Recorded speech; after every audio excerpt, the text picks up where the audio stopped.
Oli P the V.O.G. Audiobook reel. "Why is Daniel crying?" Emily asks. "Because I washed his train." I tried to smile, to make a funny face. "He'll be okay," I tell her. "Daniel, shush," she says to him, but he pays her no attention. "Do you think he's allergic to something?" Stephen asks. I think... I don't want to tell Stephen what I think. I only had the train for half a minute. It seems to me Daniel cries more and more with each passing day for all sorts of bizarre and inexplicable reasons. I have no idea why. "What do you think?" Stephen asks. His voice sounds sharp, but it might be just because he's trying to be heard over the noise. That it isn't normal. Stephen puts Emily down, telling her to get her Mickey Mouse. "I want a word with that mouse," he says mock seriously, which sends Emily into fits of giggles. Then he squats next to me on the floor, putting his arms out for Daniel, who ignores him. It's the terrible twos," he says in a manner that tells me that it's not a suggestion but a declaration of fact. He's almost 3. Stephen sighs. He's so used to my worries about Daniel that they must feel like a burden to him now. I could tell that this is the case, but I can't make myself react any differently. He gets up and goes back to the post, sifting through envelopes. After a moment or two, he says, "Young children cry. Isn't that what you always tell me?" But not like this. I spend every day with young children. I see them at toddler groups. I see them at playgrounds. None of them are like Daniel. "That's not why," I say. Stephen opens his mouth to say something, then smiles and shakes his head. It's a gesture that's meant to be what, exactly? Sarcastic? "I am not making this up, Stephen." I try to stroke Daniel's back, but he pulls away from me. "Daniel, honey."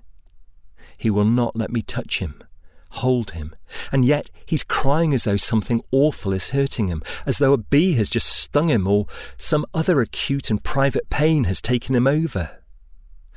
I have to resist the urge to pull off all his clothes and look at every inch of his body to ensure that nothing is wrong, that there's no swelling or redness or bee sting, for that matter.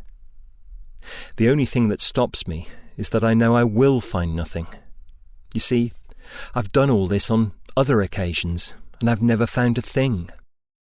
"Just leave him," says Stephen. He studies a bill, turns it over, and I can tell from the way that he's looking, that he's tallying up the numbers. "He'll be fine," he said absently. "I can't leave him. He's not fine." Stephen rubs his hand over his mouth, draws a breath. "What is it at Toys R Us that could possibly cost £200? He says, holding up the bill. "Toys," I say. I look at Daniel. This is all wrong. "He's crying. It's what kids do. You always tell me that." But this is not what kids do.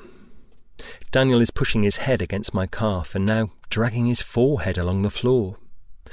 "I think we should buy shares in Toys R Us," Stephen says, picking up a new bill from the pile, slitting the envelope with his car key. "Stephen..." I feel myself panicking a little. I know I ought to have some explanation and some sort of, what would you call it, remedy for what's happening here, but I don't. Daniel seems to be using his head like a floor mop. What would other mothers do? They all seem so capable, so commanding. But it seems to me that all they ever argue about with their children is why the broccoli is left on the plate or why the child can't find their shoes. Nothing like this.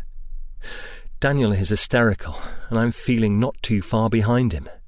And now, to my horror, he's not only dragging his head across the floor, but pushing it down into the carpet, as though trying to hurt himself on purpose, which is only making him cry more. "Stephen, look at this!" But just then, Emily appears at the bottom of the stairs, holding up a Mickey Mouse and smiling.